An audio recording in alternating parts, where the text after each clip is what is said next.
आज ही Doubtnut app download करें। Doubtnut पर होगा अब आपके सभी मैथ्स, केमिस्ट्री, फिजिक्स और बायोलॉजी डाउट्स का सफाया। बस अपने क्वेश्चन की फोटो खींचो, उसे क्रॉप करो और तुरंत वीडियो सोल्यूशन पाओ। Download now.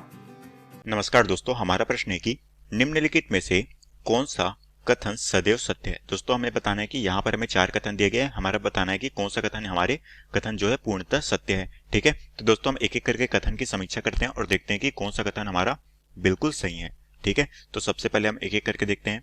सबसे पहला कथन दिया गया है दोस्तों हमें ऑप्शन ए पे, जो कि हमारे पास है, एक परमाणु में इलेक्ट्रॉन और न्यूट्रॉन की संख्या समान होती है। ठीक है, तो दोस्तों हम जानते हैं कि हमारे पास जो है किसी भी परमाणु में क्या होती है दोस्तों, हमारे जो परमाणु है उसमें होती है धनावेशित कण और ऋणावेशित कण। ठीक है, तो हम जानते हैं कि धनावेशित कण को क्या कहते हैं दोस्तों, वो होता है हमारा प्रोटॉन।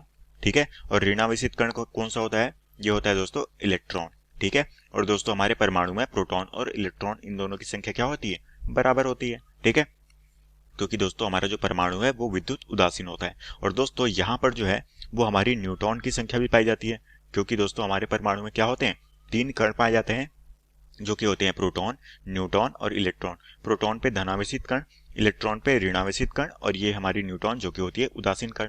और यहाँ पर क्या बोला गया है, हमें यहाँ पर कथन ए में बोला गया है कि एक परमाणु के इलेक्ट्रॉन तथा न्यूट्रॉन की संख्या समान होती है। तो दोस्तों हम कह सकते हैं कि ये कथन हमारा क्या हो जाएगा, गलत हो जाएगा, क्योंकि दोस्तों हमारे परमाणु में क्या होती है, इलेक्ट्रॉन और प्रोटॉन की संख्या समान होती है, ना कि न्यूट्रॉन की। तो हम कह सकते हैं कि ये ऑप्शन हमारा गलत हो जाएगा।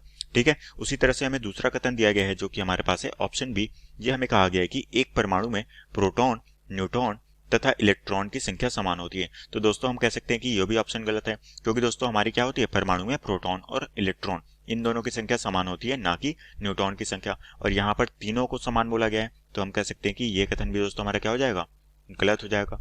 ठीक है, तो हम कह सकते हैं कि हमारा जो बी कथन है ये भी हमारा क्या है दोस्तों, गलत है। इसी तरीके से हमें कथन सी दिया गया है, जो कि बोला गया है एक परमाणु में प्रोटॉन तथा इलेक्ट्रॉन की संख्या समान होती है। तो दोस्तों हम कह सकते हैं कि ये जो हमें ऑप्शन सी दिया गया है, ये दोस्तों ये कथन बिल्कुल सही है। ठीक है, क्योंकि दोस्तों हमारे परमाणु में क्या होता है, प्रोटॉन और इलेक्ट्रॉन इन दोनों की संख्या समान होती है, और यहाँ पर यही बोला गया है कि प्रोटॉन और इलेक्ट्रॉन की संख्या समान होती है। तो हम कह सकते हैं कि ये कथन दोस्तों हमारा बिल्कुल सही है। ठीक है, उसी तरह से दोस्तों हमारा जो अंतिम कथन है, जो कि है एक परमाणु में प्रोटॉन और न्यूट्रॉन की संख्या समान होती है।